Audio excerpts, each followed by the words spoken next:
Next question है जो है फ्रेंड्स, मौलिक रूप से भारतीय संविधान द्वारा कितने मौलिक अधिकारों को मान्यता दी गई है, कितने मौलिक अधिकार है हमारे देश में। अब मैंने आपको इसको एक एग्जांपल के जरिए यहाँ पर मैं एक पूरा डायग्राम के जरिए समझाता हूँ। हमारे भारत के संविधान के अंदर में मैंने आपको बताया कि 25 पार्ट है, 25 चैप्टर है। तो चैप्टर नंबर 3 या पार्ट नंबर 3 जिसको आप लोग कहते हो, जिसमें आर्टिकल नंबर 12 से 35 दिए गए हैं, इसमें आपके फंडामेंटल राइट्स है।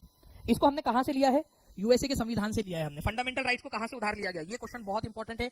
फंडामेंटल राइट्स कहां से उधार लिए गए हैं, कहां से लिया गया है हम लोगों ने इसको? तो यूएसए के संविधान से लिया गया है इसको।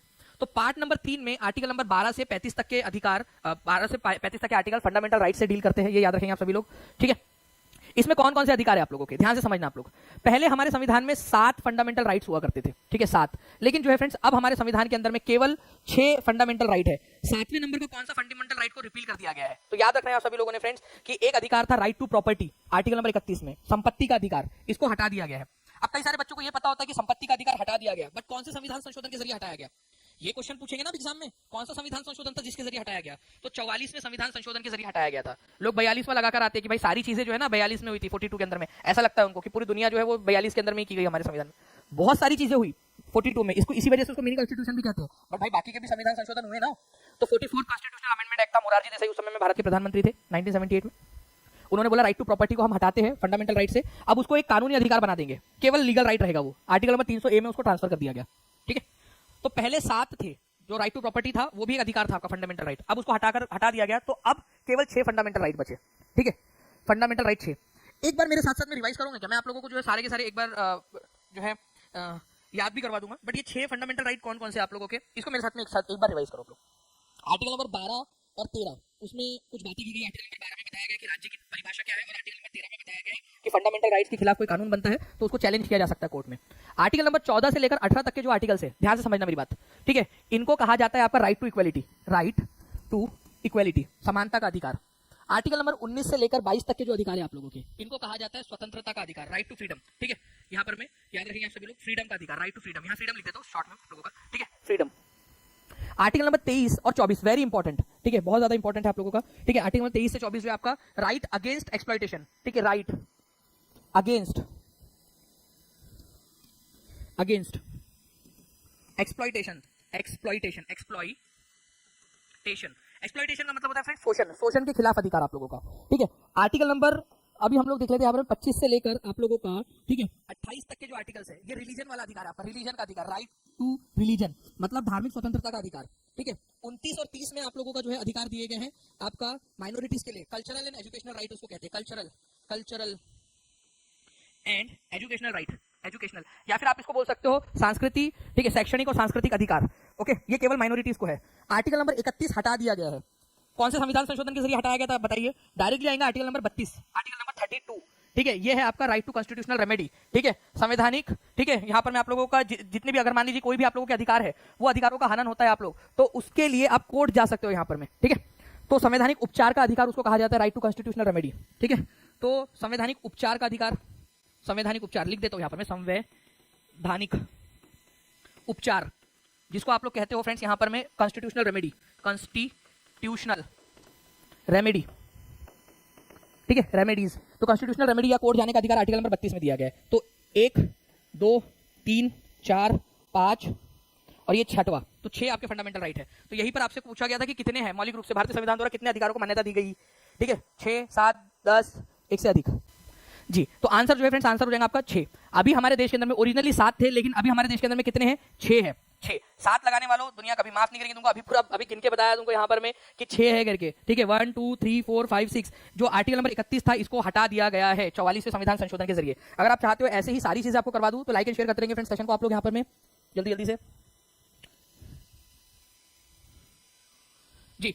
इसके अलावा आपको बता दूं ये जो पूरी पीडीएफ है आप लोगों की, ठीक है, इसको आप लोगों के ऐप के ऊपर में आपको मिल जाएंगे। जितने भी बच्चे हैं जो पेड वाले स्टूडेंट उनको तो डायरेक्टली नोटिफिकेशन चला जाता है, ठीक है, उनको उनके लिए एक आसानी चीज हो जाती है कि वो वहां पर में। बाकी आप लोग जितने भी बच्चे हैं फ्रेंड्स जो यूट्यूब पे, वो लोग भी जाइए, वहां पर में आपको फ्री ऑफ कॉस्ट मिल जाएगा। सबसे ऊपर में ही किसी भी टीआरई के बैच में चले जाइए, सबसे ऊपर में आप लोगों को ऊपर में पीडीएफ रखी हुई होती है, उसकी टेस्ट भी हम लोग जो है प्रोवाइड कर देते हैं ताकि आप लोग इसकी रिवीजन कर सके, ठीक है। एक क्वेश्चन है आपका, ठीक है, 26/8/2023 को पूछा गया कौन सा मौलिक अधिकार संविधान का हृदय एवं आत्मा कहलाता है? हार्ट एंड सोल, कौन सा आर्टिकल है? और मैं आपको बता दूं ये किसने कहा था, हृदय और आत्मा, ठीक है, हृदय और आत्मा ये कहा था आप लोगों का B.R. अम्बेडकर जी ने, B.R. अम्बेडकर जी ने, ठीक है, कहा था। Heart and soul of the constitution, the heart and soul of the constitution, ठीक है, किसको कहा जाता है? राइट टू इक्वलिटी नहीं, ये कहां से कहा था कि 19 से 22 तक के आर्टिकल है, इसको नहीं कहते आप लोग। Right to freedom of religion 25 से 28 तक है, इसको भी नहीं कहते। कल्चरल एंड एजुकेशनल राइट 29 और 30 है, उसको भी नहीं कहते। ये कहते हैं आप लोग किसको? ठीक है, आर्टिकल नंबर 32 को, आर्टिकल नंबर 32 जो कॉन्स्टिट्यूशनल रेमेडी वाला अधिकार है आपका, उसको कहते हैं आप लोग। ठीक है, कॉन्स्टिट्यूशनल रेमेडी को कहा जाता है, प्लीज इसको याद रखना आप लोग, बहुत ही ज्यादा इंपॉर्टेंट क्वेश्चन है आप लोगों का। Right to constitutional remedy article number 32 इसको कहा गया है। ठीक है, बहुत ज्यादा इंपॉर्टेंट है।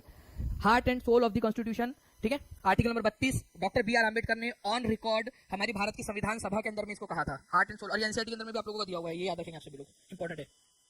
Which of the following freedom is not available to an Indian citizen under constitution? कौन सा वाला जो है हमारे भारतीय नागरिकों को अवेलेबल नहीं है? Freedom of speech and expression, ठीक है, अच्छा, भारत के लोगों को बोलने के अधिकार नहीं है क्या? अरे भाई, अधिकार है भारत के लोगों को बोलने का। Freedom to form association and unions, बिल्कुल है। Freedom to reside in any part of the country, Bharat में कहीं पे भी बसने का अधिकार है आपको। कौन सा वाला अधिकार नहीं है बोल रहे हमको? अरे हमारे पास सारे अधिकार है आर्टिकल नंबर 19 के तहत, ये सारे के सारे आर्टिकल नंबर 19 के तहत ये सारे अधिकार हम लोगों के पास में है।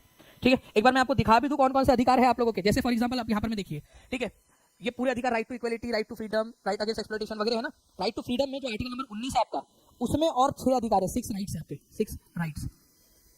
ठीक है, 6 है राइट्स इसके अंदर में। कौन कौन से है ये आप लोगों के? Right to freedom of speech and expression, अभिव्यक्ति और स्वतंत्रता का अधिकार, ये आपका अधिकार है आर्टिकल नंबर 19 के अंदर में, और पूरे भारत के नागरिकों को दिया गया है ये। असेंबल पीसफुली विदाउट आर्म्स, किसी को नुकसान ना पहुंचाओ, ठीक है, असेंबल हो पीसफुली, इसका अधिकार है। एसोसिएशन यूनियन बनाने का अधिकार है। भारत में कहीं पे भी फ्रीली घूमने का अधिकार है, ठीक है, कहीं पे भी जाकर बसने का अधिकार है आपको, अंडमान निकोबार में जाके बस जाओ आप, कोई फर्क नहीं पड़ता। Right to practise any profession, कोई भी आपको जो है काम धंधा शुरू कर लो आप, लेकिन वो लीगल होना चाहिए, नहीं तो पता चले सर कोई भी काम धंधा शुरू करना, ड्रग्स का काम धंधा शुरू कर लोगे, नहीं, ठीक है, लीगल होना चाहिए वो। ये मतलब एक रीजनेबल रेस्ट्रिक्शन के साथ में ये अधिकार आपको दिए गए हैं। अब ये केवल भारतीय नागरिकों को है, प्लीज ये याद रखना आप लोग, ये केवल और केवल भारतीय नागरिकों को है। आप क्या बोलते हैं? ठीक है, विदेशियों को भी दे दे अधिकार, हम लोग आने दे, ओसामा बिन लादेन को बुला ले यहाँ पर, मैं बोल दे कि भाई भारत में कहीं पे भी घूम करके यहाँ पर मैं धड़ धड़ गोलियां चलाते रहे, कहीं पे भी जाके बस जाए करके, नहीं ना, ठीक है। या ट्रम्प चाचा को बुला ले यहाँ पर मैं कि भाई तुम्हारा वहां पर में चल नहीं रहा, आ जाओ बिहार में बस जाओ, यहाँ पर में टीआरई की एग्जाम चल रही है, वहां पर में एग्जाम दे दो, तुम कुछ हो जाएगा तुम्हारा। नहीं, ये केवल और केवल जो है फ्रेंड्स भारतीय नागरिकों के लिए अधिकार है, ये याद रखना आप सभी लोगों ने। तो आर्टिकल नंबर 19 केवल और केवल भारतीय नागरिकों के लिए है, ठीक है, भारतीय नागरिकों के लिए, ओके, भारतीय नागरिकों के लिए। आपसे क्वेश्चन में क्या बोला था कि which of the following freedom is not available to Indian citizen? भाई हमारे पास सारे अधिकार है, भारतीय नागरिकों के पास अधिकार नहीं होंगे तो किसके पास होंगे? तो आंसर इसका क्या हो जाएगा आप लोगों का फ्रेंड्स, जल्दी बताओ। अब आंसर बताओ आप लोग क्या होंगे? इसका आंसर ऑप्शन नंबर ई हो जाएगा आप लोगों का, ठीक है, option number E, none of the above. ठीक है, अब देखिए ये क्वेश्चन भी एक इंपॉर्टेंट क्वेश्चन है, ठीक है, ध्यान से समझिए आप इस क्वेश्चन को। इसमें क्या कह रहा है आप लोग ध्यान से देखिए। देखिए, धर्म आदि के आधार पर, ठीक है, किसी के भी साथ में आप लोग भेदभाव नहीं कर सकते। भेदभाव जो है वो अलाउड नहीं है भारत के अंदर में, discrimination as per the article number 15। Okay, तो आप लोग बताइए यहाँ पर में कि कौन से वाला जो है ये आर्टिकल नंबर 15 इनमें से कौन से वाले पार्ट के अंदर में आता होगा? आर्टिकल नंबर 15 मैं आपको ना एक जो है वो दिखाता हूं आप लोगों को। यहाँ पर मैं आप लोग इस चीज को देखिए, आर्टिकल नंबर 14 से लेकर 18 तक ये समानता का अधिकार है आपका, समानता का अधिकार। आर्टिकल नंबर जो है आपका स्वतंत्रता का अधिकार है। आर्टिकल नंबर 23, 24 शोषण के खिलाफ अधिकार, राइट अगेंस्ट एक्सप्लॉइटेशन है, ठीक है, ये पूरा का पूरा मैंने आप लोगों को बताया हुआ है। धर्म की स्वतंत्रता का अधिकार, ठीक है, right to freedom of religion, धर्म की स्वतंत्रता का अधिकार आपका आर्टिकल नंबर 25 से 28 के बीच में आप लोगों का, ठीक है। Right cultural and educational right 29-30 के अंदर में। आर्टिकल नंबर 32 जो है राइट टू कॉन्स्टिट्यूशनल रेमेडी है, जिसको हार्ट एंड सोल कहा है, हार्ट एंड सोल कहा है डॉक्टर बी आर अम्बेडकर ने, हार्ट एंड सोल, ठीक है, हृदय और आत्मा, ठीक है, हार्ट एंड सोल कहा है। अब देखिए आर्टिकल नंबर 15 इसी के बीच में आता होगा, 15 इसी के बीच में आता होगा, ये बात मानते हो आप लोग, है ना? तो आप लोगों का यहाँ पर जब बात आ रही है कि आर्टिकल नंबर 15, ठीक है, कौन सी कैटेगरी के अंदर में आता है, तो अब बताइए किसके अंदर में आता होगा? अब आप लोग आंसर बताइए। इसका आंसर हो जाएगा फ्रेंड्स आप लोगों का, ठीक है, राइट टू इक्वलिटी, समानता का जो अधिकार है ना उसके अंतर्गत आता है ये, समानता के अधिकार के अंतर्गत। आंसर आपका ऑप्शन नंबर डी हो जाएगा। राइट टू इक्वलिटी जो है आपका 14 से लेकर 18 तक के आर्टिकल्स है। अच्छा, एक और चीज आप लोगों की आगे में मैं आप लोगों से पूछूंगा, पहले आप लोग इस क्वेश्चन का आंसर कीजिए। भारतीय संविधान का छुआछूत उन्मूलन से संबंधित अनुच्छेद कौन सा है?